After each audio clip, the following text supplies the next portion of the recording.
Tem muita gente que acha que sabe o que é nascer de novo. Tem gente que pensa que sabe isso, porque é um grande engano. É um grande engano, porque as pessoas foram doutrinadas na religião e passaram a crer que o que Jesus chamou de novo nascimento tem a ver com o cumprimento de alguns ritos, dependendo do grupo religioso cristão. Se você é católico, o novo nascimento começa no seu batismo, quando você praticamente havia nascido. Aí depois tem as evoluções das crismas, das manifestações públicas de crença religiosa, vem a primeira comunhão, e você vai prosseguindo, dando testemunho. Se você continuar frequentando a missa e tomar a Eucaristia com frequência regular e abster-se o máximo possível de pecados comportamentais, e tendo a urgência de fazer isso, tornar-se uma confissão para o seu sacerdote e obedecendo os ritos do perdão, que são então ensinados na forma de um sistema de rezas numa quantidade tal que chega ao ponto de indulgir você do seu pecado por essas práticas. E aí você crê que está fazendo manutenção do novo nascimento. Ou no meio evangélico, tem de todo tipo. No meio evangélico protestante, por exemplo, há aqueles que batizam na infância, como é o caso dos presbiterianos, como é o caso dos anglicanos, dos episcopais, dos luteranos, de muitos grupos religiosos históricos que batizam os seus filhos na infância. Os meus filhos foram batizados na infância, assim como eu fui batizado na infância 2 vezes, na Igreja Católica, por causa do meu pai, da família dele, e na Igreja Presbiteriana, por causa da minha avó e da minha mãe, que frequentavam lá já há muitos anos. E então eu fui batizado na infância. Me lembro de que quando eu já era um garotinho, me levaram na Igreja Católica do centro da cidade, havia muitas no centro, e classudas, me levaram numa delas e eu recebi uma crisma lá, um negócio, eu achei meio esquisito, e depois veio um padre, passou o dedo na língua e passou na minha testa. Eu falei, meu Deus, o que está acontecendo aqui? E fiquei com uma vontade danada de sair correndo ali para lavar a testa, aquela coisa de menino, que coisa mais esquisita, mais bizarra. Meu Deus, o que é isso? E tem os batismos de igrejas onde você só pode se batizar depois de uma certa idade, depois, por exemplo, dos 12 anos. E aí o batismo vira uma espécie de bar mitzvah, batista, ou de algum outro grupo que adote a prática do batismo depois de uma certa idade. Aí, em geral, o modo de batizar é por imersão. E aí, se a pessoa entrar no ciclo de se tornar dizimista, de frequentar, de se engajar em algum grupo da igreja, ou nunca deixar de se engajar à medida em que for crescendo de maneira etária, se estiver sempre ali, se for aquela pessoa educada, fina, comportamentalmente ilibado, sem nada a se dizer dele, ele é um nascido de novo. Na igreja pentecostal, por exemplo, a categoria, o protocolo do novo nascimento já é uma coisa diferente. Você tem que ouvir uma pregação ou um testemunho do poder de Deus e ter, de preferência, uma reação de muita dor, de muito sofrimento, por se sentir um pecador completamente devastado e chorar, e chorar, e chorar. E aí os irmãos já vão reconhecer que você se converteu, que você nasceu de novo. Mas eles com certeza dirão, especialmente nas Assembleias de Deus, que agora está faltando uma outra coisa, que é uma segunda bênção, chamada o batismo com o Espírito Santo.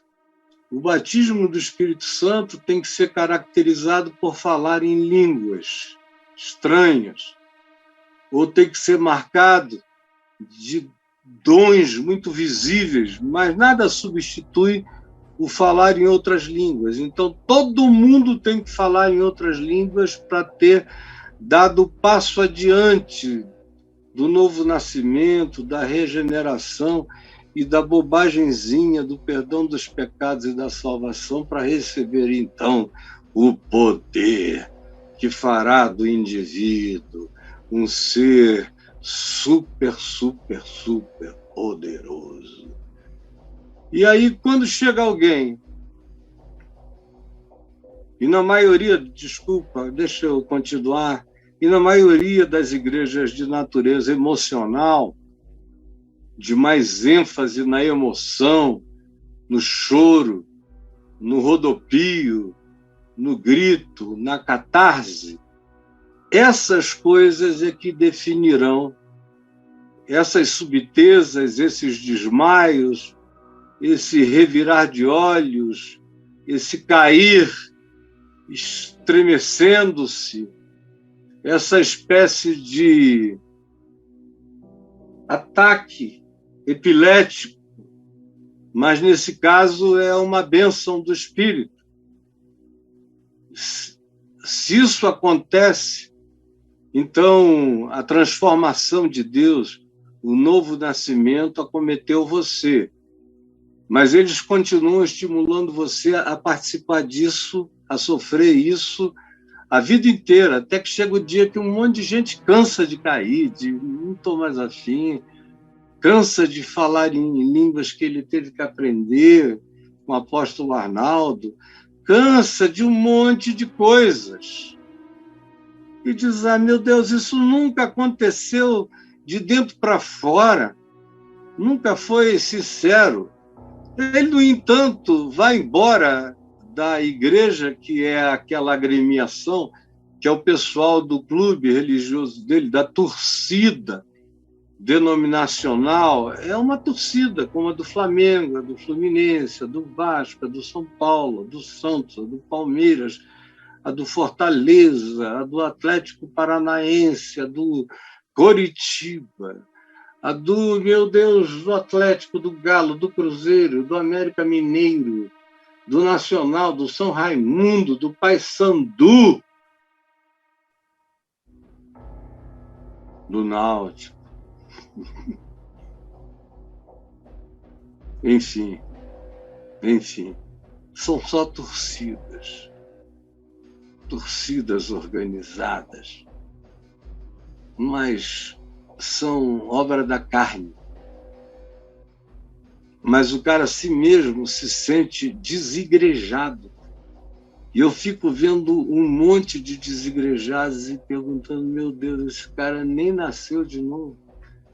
E nem sabe ainda, mas ele já se sente um desviado, porque disseram a ele que ele porque deixou de vir, se desviou, que ele precisa ser restaurado, que apesar dele ter nascido de novo um dia na igreja, e já ter cantado no coral, e já ter sido obreiro, e já ter sido tanta coisa, se desviou, voltou para o mundo,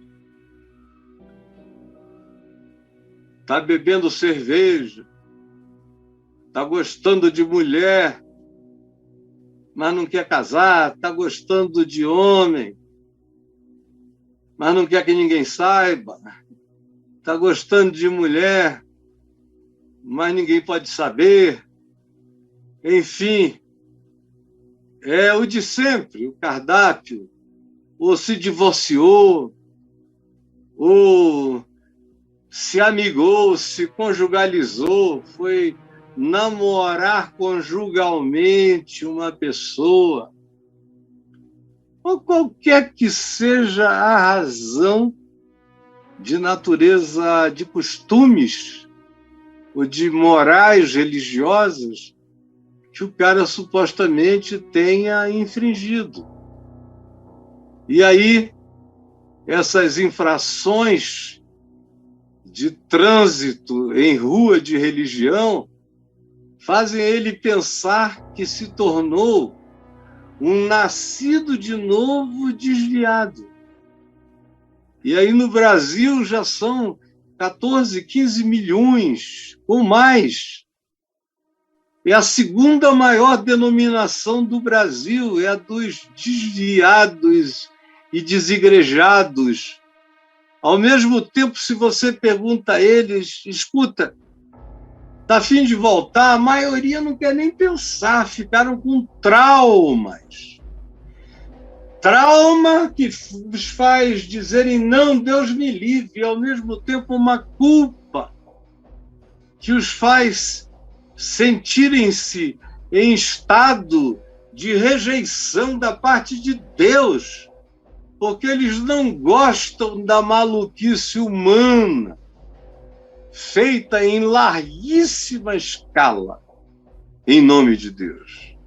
E aí, tal desigrejado, angustiado, ele não quer, porque ele não consegue, e ao mesmo tempo, mesmo não conseguindo, ele sofre de culpa por não poder, por não saber mais, por não dar mais para ele. Eu quisera que pelo menos todos eles viessem me assistir aqui, porque aí logo, logo, um monte de reversões estariam acontecendo, como já estão há algum tempo, algumas décadas.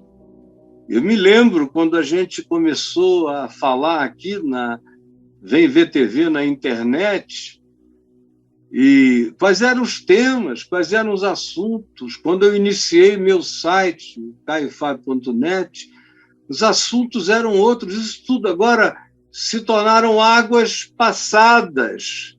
Os temas foram virando, mas enquanto isso eu apanhei.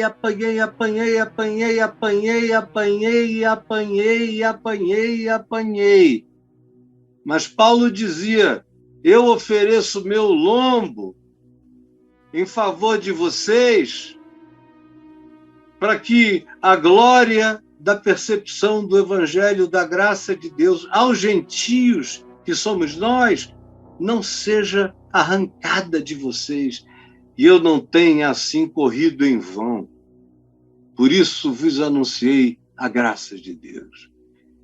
Isso vem mudando coisas, compreensões, percepções de pastores que aceitam e aí começam a repetir nas suas comunidades, mesmo que não digam. Mas o que me importa é que consertem a si mesmos e espalhem essa palavra que não é minha, que não tem direito autoral, é de Cristo Jesus, é do Evangelho. E eu vejo como muitos têm sido animados no curso das décadas, a mesmo de maneira anônima, irem falando, como eu vejo entre os chamados desigrejados a quantidade enorme de grupos caseiros que foram se formando sem terem nada a ver com o caminho da graça. Aliás, o caminho da graça foi só um modelito de como isso poderia se expandir, está crescendo e vai crescer, e ninguém vai segurar. O futuro já está garantido. Os filhos e netos dos que podem odiar essa revolução silenciosa não sabem mais voltar atrás. Todo mundo que dá um mínimo de ouvidos não sabe nunca mais voltar atrás.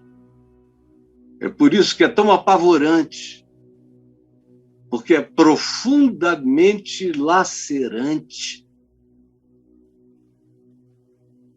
e transformador. Aí só falta terminar com algumas questões que alguns trazem aqui.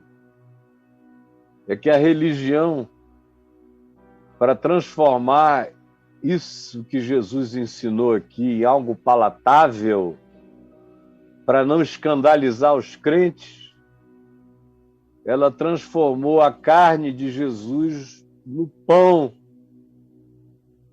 que os protestantes comem na ceia, que de um pão grande virou um tasquinho assim, e no vinho que a gente bebe na ceia, na Eucaristia, que passou a representar.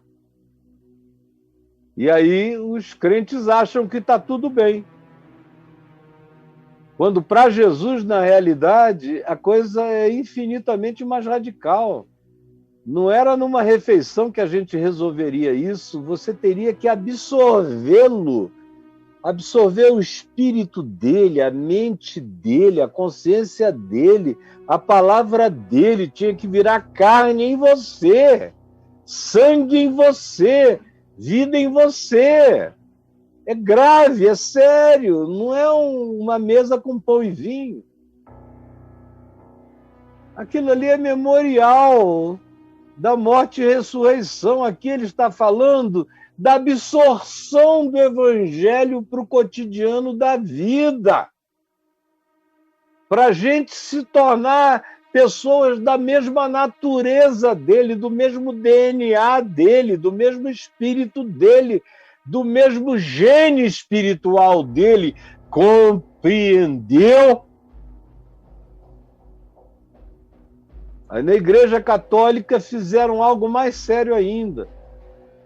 Criaram, muitos séculos depois de Jesus, muitos séculos, não é nada imediato, nem na Igreja primitiva, a Eucaristia, o comer o pão, beber o vinho, não era um pão e um vinho, se transformou no banquete do ágape, onde todo mundo levava o que tinha e fazia uma refeição de gratidão pelo que Jesus tinha feito por todos nós, e todos juntos dividindo a comida uns com os outros, servindo quem tinha mais a quem tinha menos, cada um trocando, para que houvesse uma socialização que fosse profecia daquilo que vai acontecer de modo absoluto quando o Senhor voltar. E a gente espera que aconteça, ainda que de modo relativo, pelo menos naquilo que a gente chama de igreja, antes do Senhor não voltar. E a gente espera que isso também tenha algum impacto melhorando a vida humana na sociedade. Mas só vai acontecer de maneira definitiva quando Jesus voltar. Festa do ágape, festa do amor, do compartilhamento, da gratidão, da Eucaristia. Mas a Igreja Católica criou a hóstia. E aí passou a ensinar que aquela hóstia, quando o padre, o sacerdote, a consagra, ela vira o corpo de Cristo. Eu me lembro quando eu era criança, e que às vezes me levavam à missa. A criança adora dar uma escapada, né, para entrar na Eucaristia, lá atrás, na sacristia, para entrar lá, e às vezes tinha hóstia dando sopa. E a vontade que eu tinha com os meus amiguinhos era comer a hóstia, não é? Saber que gosto tinha aquilo ali. Depois eu comi muita hóstia, ela é bem gostosa até. Mas por quê? Porque todo mundo dizia supersticiosamente que se você comesse aquela hóstia, ela iria virar sangue, ia escorrer sangue. Era um negócio vampiresco. Se você morrer, corpo de Cristo vai derramar sangue na tua boca e você vai comer condenação. E tem muita gente que cresceu dentro da tradição e a tradição e a família faz a pessoa crer assim. E eu não estou aqui querendo chocar ninguém, eu só quero dizer o seguinte: o significado do que Jesus disse, comer minha carne e beber o meu sangue, foi o que eu expliquei a vocês. O resto é superstição religiosa, superstição do sagrado, não tem nada a ver com a absorção do Espírito de Cristo, do DNA do Evangelho em nós, vocês entenderam? Corações ao alto. Jesus nos chama a absorvermos o seu Espírito, a sua mente, a sua palavra. E pelo Espírito e pela palavra, absorvermos o DNA do Evangelho, o gene divino, como diz Pedro, que a palavra de Deus carrega, o Evangelho carrega a divina semente que, nascendo em nós, produz a regeneração da consciência e do ser. É a nova mente de Paulo, é a nova criação, é a mente de Cristo. São todas essas coisas que os apóstolos falam, tudo vinculado a beber do sangue, a comer a carne, o que equivale a absorver a mente de Cristo, o Evangelho, a ganhar o DNA de Jesus, o gene de Jesus, para irmos nos transformando em pessoas segundo Cristo Jesus.